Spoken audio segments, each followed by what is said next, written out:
네, 오늘 제목은 죽음과 기다림이라는 제목으로 말씀을 좀 같이 생각해 보도록 하겠습니다. 지난 7월 24일 새벽 1시 25분쯤에 플로리다 마이애미 해변가에 있는 콘도가 갑자기 무너지면서 98명이 사망하는 일이 있었습니다. 한참 잠을 자던 새벽 시간에 일어난 일이라 피하고 뭐 할 시간도 없이 그 안에 있던 대부분의 사람들이 사망을 하고 말았습니다. 또 2004년 12월에는 인도네시아에 쓰나미가 일어나서 30만 명 이상이 사망을 했다고 하는데 정확한 숫자를 파악할 수 없을 정도여서 추정치가 그냥 30만 명 정도라고 합니다. 또 2005년 8월에는 허리케인 카트리나로 인해 뉴올리언즈의 80%가 물에 잠기고 1,800명이 사망하는 일이 있었고요. 2011년 3월에는 일본에서 대지진이 일어나 16,000명이 사망하는 일이 있었습니다.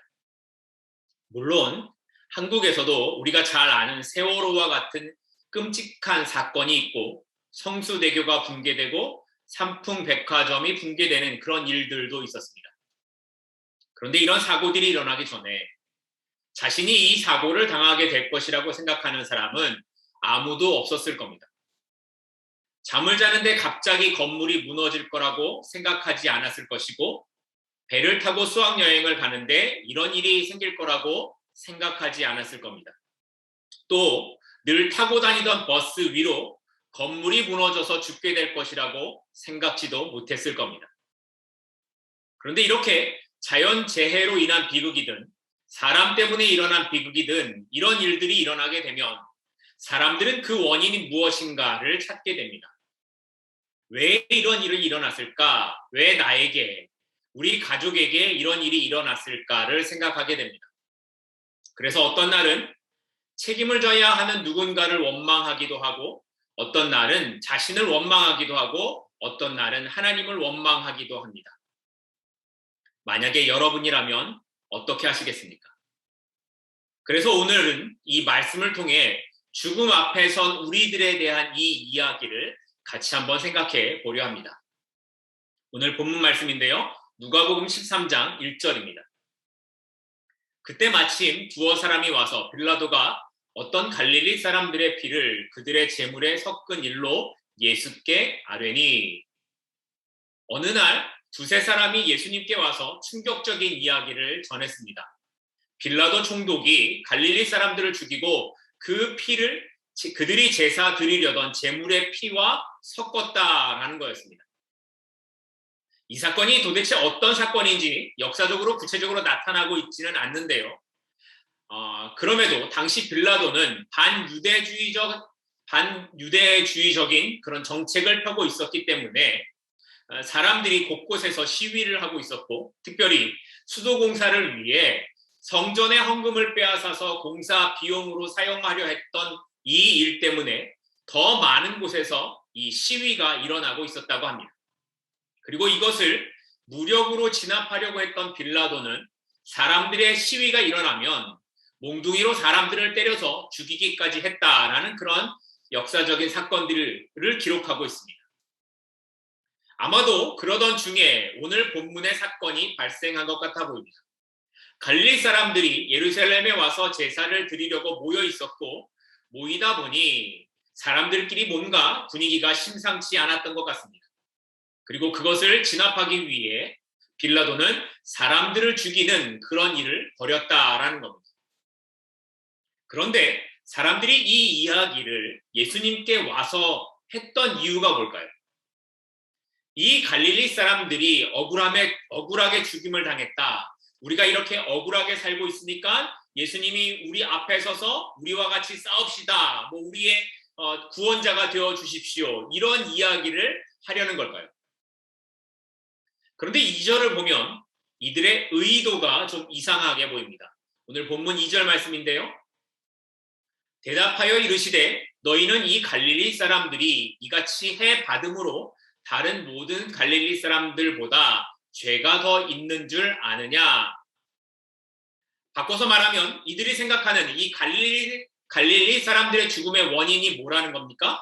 그들이 죄가 많아서 그렇게 되었다고 생각하는 겁니다. 당시 갈릴리 지역은 가난하고 소외된 사람들이 많이 살아서 예루살렘 사람들이 보기에는 이들이 무식하고 경건하지 못한 사람들, 자신들과는 격이 떨어지는 그런 사람들이라고 여겼습니다. 이런 생각은 지금이나 옛날이나 차이가 없는 것 같습니다. 아무튼 이런 배경 속에서 사람들이 생각하는 것은 어떻게 성전에서 제사를 드리다가 죽을 수 있겠느냐. 그건 그들이 죄가 많아서 그런 것이고 심판을 받은 것이라고 생각했던 겁니다. 그들은 재난을 당하는 사람들을 보고 동정하기보다는 정죄하고 판단했고 그런 일을 당하지 않는 자신은 의로운 사람이라고 생각했기 때문입니다. 만약에 어느 날 비가 내리고 천둥이 치는 주일 아침에 제가 교회에 차를 몰고 오다가 아니면 어떤 일을 하다가 번개를 맞아서 죽었다고 가정을 한번 해보십시오. 그러면 여러분들이 생각하기에 저는 순직한 사람으로 기억이 되시겠습니까? 아니면 설교는 잘 하면서 정작 지은 죄가 많으니까 하나님의 벌을 받아서 벼락 맞아 죽었다. 그렇게 생각을 하시겠습니까? 아마도 전자가 많을 거라고 믿습니다.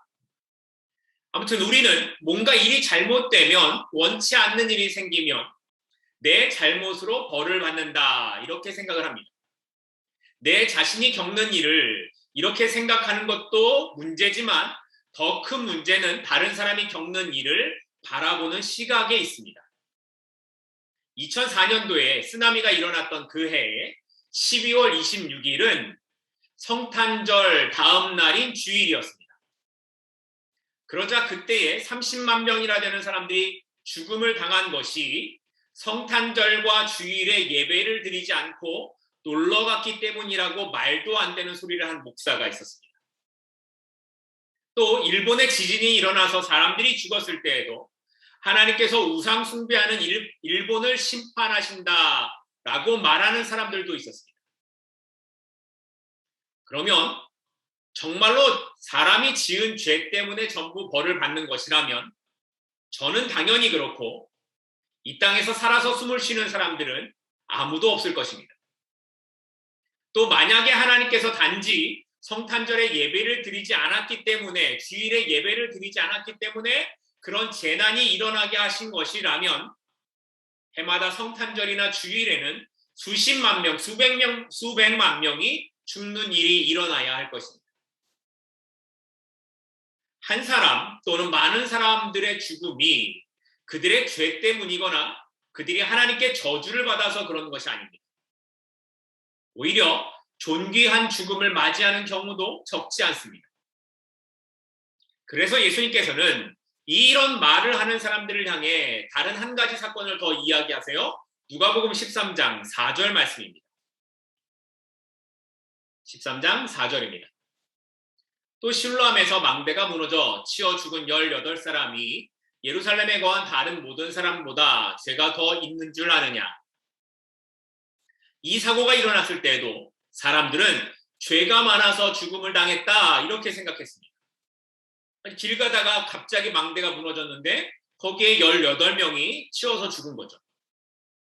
그래서 예수님은 뭐라고 말씀하시냐면 이 사람들이 더 죄가 있는 줄 아느냐라고 물으십니다. 그 뜻이 뭐예요? 아니라는 겁니다.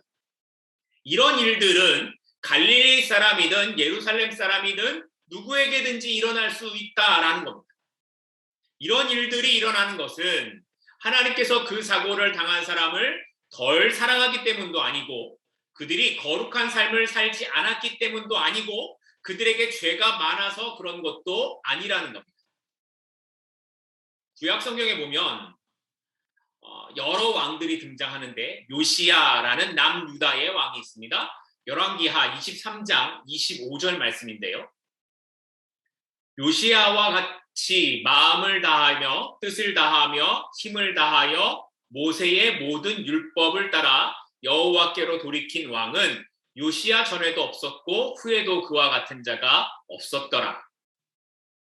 남유다가 멸망하기 얼마 전에 있었던 왕이었던 요시야는 하나님 보시기에 정말 제대로 살았던 왕이었습니다. 그래서 이런 왕은 이전에도 없었고 이후에도 없었다라고 기록할 정도였습니다.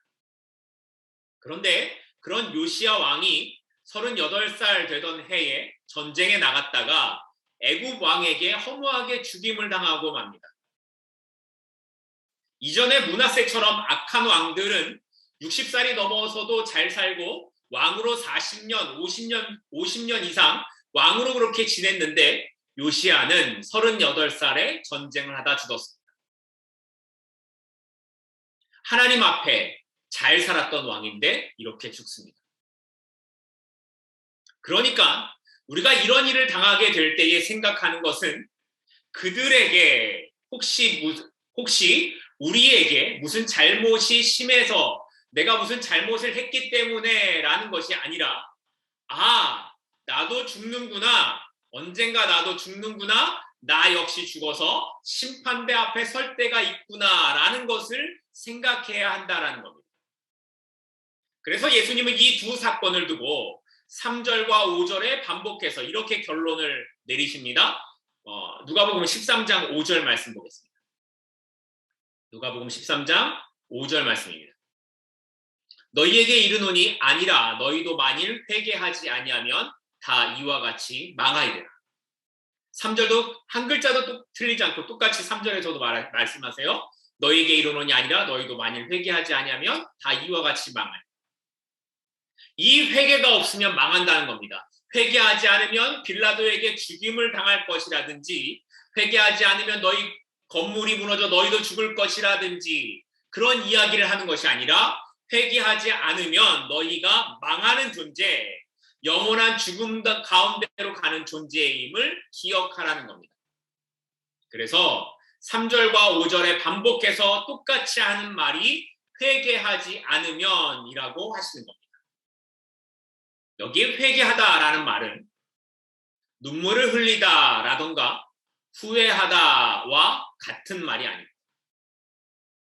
문자적인 의미는 마음을 바꾸다입니다. 그러니까 회개하는 것이 우리가 어떤 감정적으로 눈물을 흘렸기 때문에 아니면 내 모습을 돌아보고 후회하는 것 그것이 회개가 아니라 회개는 마음을 바꾸어서 거기에서 시작해 삶의 변화로 완성되어지는 것이 회개라고 말씀하고 있는 겁니다. 실로암 망대가 무너져 죽은 18명의 사람들이나 제사를 드리려다가 죽은 갈릴리 사람들의 죄가 더 많아서가 아님을 알아야 된다라는 예수님의 말씀은 반대로 말하면 그때 죽임을 당하지 않은 사람들, 그러니까 지금 살아있는 너희도 죄가 없거나 죄가 적어서가 아니다라는 말씀을 하고 있는 겁니다. 우리는 우리의 허물과 죄로 죽어야만 하는 존재였지만 하나님께서 기다려 주심으로 살아있는 사람들입니다. 그리고 이것에 대하여 예수님이 이어서 열매 맺지 못하는 무화과 나무의 비유를 말씀하고 계십니다. 누가복음 13장 6절과 7절 말씀입니다. 누가복음 13장 6절과 7절입니다. 이에 비유로 말씀하시되 한 사람이 포도원에 무화과 나무를 심은 것이 있더니 와서 그 열매를 구하였으나 얻지 못한지라. 포도원 지기에게 이르되 내가 3년을 와서 이 무화과 나무에서 열매를 구하되 얻지 못하니 찍어버리라. 어찌 땅만 버리게 하겠느냐. 포도원의 주인이 포도원에다가 무화과 나무를 심었습니다. 왜 포도원에다가 포도를 안 심고 무화과 나무를 심었는지 모르겠지만 아무튼 이 3년을 기다렸는데 열매를 맺지 못하는 겁니다. 그래서 주인이 이 나무는 열매도 맺지 못하는데 그냥 찍어버리자 그랬더니 이 포도원 지기가 이렇게 말을 합니다. 주인님, 제가 땅도 파고 거름도 주고 잘할 테니까 올 한 해만 좀 더 기다려 주십시오 라고 부탁을 했다는 겁니다. 그런데 여기 3년이라는 것이 나무를 심고 3년이 아닙니다. 레위기 19장을 보면 이스라엘 백성들이 가나안 땅에 들어가서 이 과실나무를 심을 때에 3년 동안은 부정하기 때문에 하나님이 그것을 먹지 말라고 하셨습니다. 그리고 4년째 되던 해에 수확하는 것은 하나님께 드리라고 했습니다. 이 모든 것이 하나님께로부터 온 것임을 잊지 않게 하기 위함이었습니다. 그러니까 5년째 되는 5해째부터 농사를 지은 사람이 그 과실을 가질 수 있었던 겁니다. 그러니까 비유에 나오는 무화과 나무의 열매를 3년 동안 갖지 못했다라는 이 말은 다시 말하면 적어도 7년, 많게는 10년 동안 아무런 결실이 없었다라는 것을 의미하는 겁니다. 그러니 주인의 입장에서 보면 이 나무는 애물단지입니다. 주인은 특별하게 더 많은 과실을 얻기 위해 아마도 포도밭에다가 무화과 나무를 심었던 것 같습니다. 그런데 결실을 해야 할 때에 시간이 수년이나 지나갔지만 아무런 결실을 내지 못하고 그냥 이 나무는 땅만 차지하고 있는 겁니다. 그 시간에 그냥 포도나무를 심었더라면 결실을 얻었을 텐데 이 나무는 그렇지 않은 겁니다. 그래서 주인의 결론은 나무를 없애야겠다라고 하는 겁니다. 그렇게 무화과 나무는 이제 찍혀 나가도 아무런 할 말이 없는 상태입니다. 그런데 여기서 은혜를 구하는 한 사람이 등장을 합니다. 오늘 본문 8절과 9절 말씀입니다. 누가복음 13장 8절과 9절입니다. 대답하여 이르되 주인이여 금년에도 그대로 두소서 내가 두루 파고 거름을 줄이니 이후에 만일 열매가 열면 좋거니와 그렇지 않으면 찍어버리소서 하였다 하시니라. 포도원 지기가 주인님 찍어버리는 것은 쉬운 것 아닙니까? 제가 땅도 파고 거름도 주고 할 테니까 올 한 해만 더 참아주십시오. 만약에 그때도 열매가 열리지 않으면 그때 이 나무를 베겠습니다 하고 간청했다라는 겁니다. 그러니까 이 비유의 엔딩은 열매가 없어서 나무가 베어졌다가 아니라 열매가 없었는데도 다시 기회를 얻었다라는 것이 이 비유의 엔딩입니다. 짐작하듯이 이 비유에서 포도원 지기는 예수님이고 무화과 나무는 우리를 말씀합니다. 그런데 열매가 맺기를 수년을 기다렸지만 열매를 맺지 못하는 나무라면 결국은 베어져 버리는 것이 맞지만 올 한 해를 더 기다려 달라라는 이 주님의 간청으로 지금 우리가 무화과 나무처럼 살아가고 있다라는 겁니다. 그런데 우리에게 남겨진 시간이 회개의 시간이 길지 않다라는 겁니다. 지금 당장 찍어버리지 않는다고 해서 앞으로도 계속해서 열매 없이 살 수 있을 거라고 생각하지 말라는 겁니다. 열매를 기다렸던 3년에 비해 올 한 해를 이야기하는 것은 시간이 길지 않다는 겁니다. 우리가 오늘 망대의 무너짐을 만나지 않았다고 해서 갈릴리 사람들처럼 죽음을 만나지 않았다고 해서 우리가 더 의롭게 살았다던가 더 잘 살았기 때문이 아니라 아직도 우리에게 시간을 주고 계시는 포도원 지기의 간청 때문이라는 것을 우리는 기억해야 한다는 겁니다. 예수님께서 이 땅에 계셨을 때에 그렇게 많은 사람들을 고치고 귀신을 쫓아내고 먹을 것을 주는 기적을 보여주셨음에도 불구하고 사람들은 회개하지 않았고 예수님을 전심으로 받아들이지 않았습니다. 그래서 호산나를 외쳤던 사람들이 불과 5일이 지나자 십자가에 못 박으라고 외쳤던 겁니다. 그래서 예수님은 이 비유를 통해 이제 너희들에게도 시간이 많지 않다고 말씀하고 계시는 겁니다.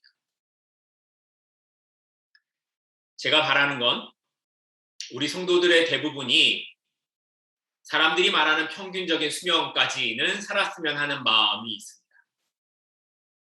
하지만 우리 생명의 길이는 전적으로 하나님께서 결정하십니다. 그래서 오늘 기다려달라라는 이 주님의 간구가 우리에게 정말 가슴으로 와 닿았으면 좋겠습니다. 얼마 남지 않았다고 빨리 이제는 회개하고 열매 맺는 삶으로 살았으면 좋겠다 말씀하시는 그 주님의 음성 앞에 우리 자신을 돌아보는 저와 여러분들이 될 수 있기를 소망합니다. 오늘 비유에서 한 가지 더 생각해 볼 것은 이 포도원 지기가 열매 맺지 못하는 무화과 나무를 위하여서 주인에게 간청하는 것이 감동이기는 하지만 그것보다 더 중요한 것은 그 간청을 들어주는 분이 계신다라는 겁니다. 포도원 지기가 간청을 했을 때에 주인은 무조건 나무를 베어버려라 라고 하지 않으십니다. 지난 수년 동안 열매가 없었지만 그래도 또 기다려주고 계시는 겁니다. 우리를 향해 하나님께서 그렇게 기다려주신다는 겁니다. 어떤 사람은 3년을, 어떤 사람은 5년을, 어떤 사람은 20년, 30년, 40년을 기다려주셨습니다. 만약 하나님의 기다림이 없으셨다면 우리는 지금 이렇게 숨을 쉬고 있지 못할 겁니다. 디모데전서 1장 15절을 보면 이렇게 기록합니다. 미쁘다 모든 사람이 받을 만한 이 말이여 그리스도 예수께서 죄인을 구원하시려고 세상에 임하셨도다 하였도다. 죄인 중에 내가 괴순이라. 사도 바울이 그의 생의 마지막에 쓴 편지가 디모데 전후서입니다. 사도 바울은 이 편지에서 자기가 어떤 사람이었는지 어떻게 예수 믿는 사람들을 핍박했었는지를 고백합니다. 그러면서 하는 말이 내가 죄인 중에 괴수다라고 합니다.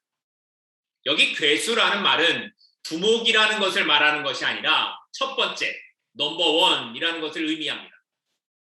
예수님께서 죄인을 구하러 이 땅에 오셨을 때에 죄 많은 사람들을 한 줄로 놓고 이렇게 세워보니까 그 중에 자기가 첫 번째라는 겁니다. 즉, 죄인 중에 괴수라는 것은 세상에서 죄가 가장 크고 많은 사람이 자기라고 고백하는 겁니다. 그랬던 사도 바울이 자기가 어떻게 충성된 증인이 될 수 있었는지를 그 다음 디모데전서 1장 16절에서는 이렇게 말하고 있습니다. 그러나 내가 긍휼을 입은 까닭은 예수 그리스도께서 내게 먼저 일체 오래 참으심을 보이사 후에 주를 믿어 영생 얻은 자들에게 본이 되게 하려 하십니다. 예수 그리스도의 오래 참으심, 기다려 주심이 사도 바울 되게 한 것이었다라고 말하는 겁니다. 오래 참으심을 영어 성경은 무제한의 참으심이라고 번역을 하고 완전한 참으심이라고 번역을 하기도 합니다. 그러니까 사도 바울이 디모데에게 이 편지를 보내는 순간까지 주님께서는 사도 바울을 참아주시고 기다려주셨기 때문에 지금의 자신이 되었다라고 고백하고 있는 겁니다. 이것은 사도 바울만의 이야기가 아닙니다. 하나님께서 아브라함에게 이렇게 말씀하셨습니다. 히브리서 6장 14절 15절 말씀인데요. 이르시되 내가 반드시 너에게 복주고 복주며 너를 번성하게 하고 번성하게 하리라 하셨더니 그가 이같이 오래 참아 약속을 받았느니라. 하나님께서 아브라함에 반드시 복을 주겠다고 약속하셨고 아브라함이 오래 참았기 때문에 그 약속을 받았다라고 기록을 합니다. 근데 정말 그렇습니까? 정말 아브라함이 오래 참아서 복을 받았습니까? 아닙니다. 하나님께서 아브라함을 오래 참아 주셨습니다.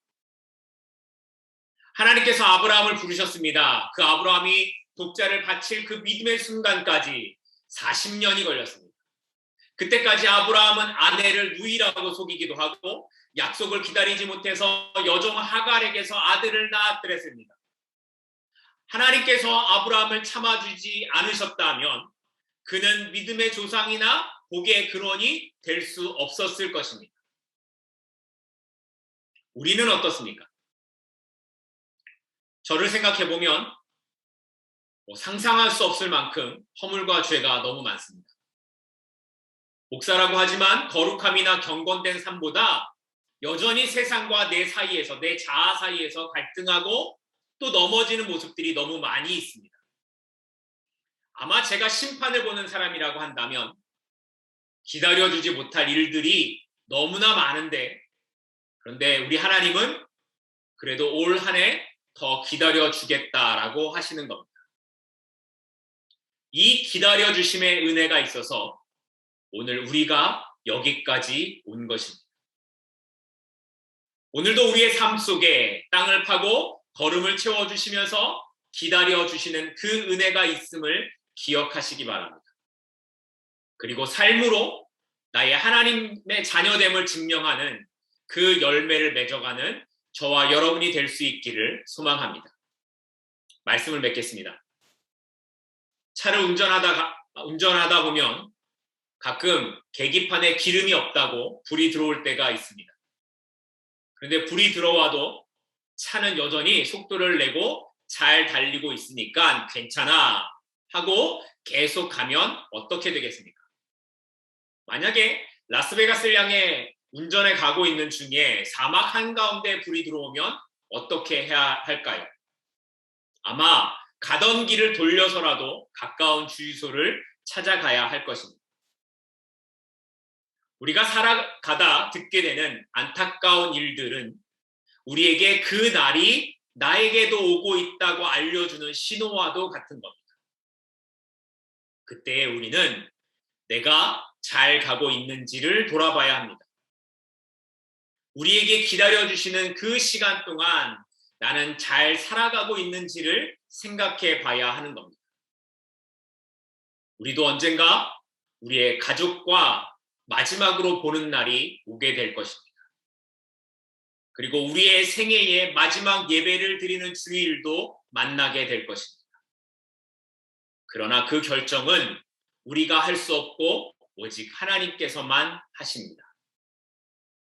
그럼에도 분명한 것은 그리스도인들에게 있어서 모든 형태의 죽음은 복이라는 사실입니다. 그리스도인에게 있어서 저주스러운 죽음은 없습니다. 단연코 없습니다.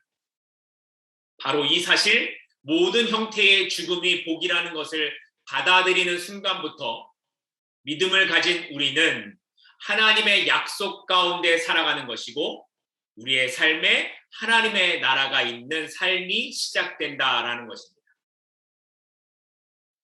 빌립보서 1장 21절, 24절은 이렇게 말합니다. 이는 내게 사는 것이 그리스도니 죽는 것도 유익함이라. 그러나 만일 육신으로 사는 이것이 내 일의 열매일진데 무엇을 택해야 할지는 나는 알지 못하노라. 내가 그 둘 사이에 끼었으니 차라리 세상을 떠나서 그리스도와 함께 있는 것이 훨씬 더 좋은 일이라.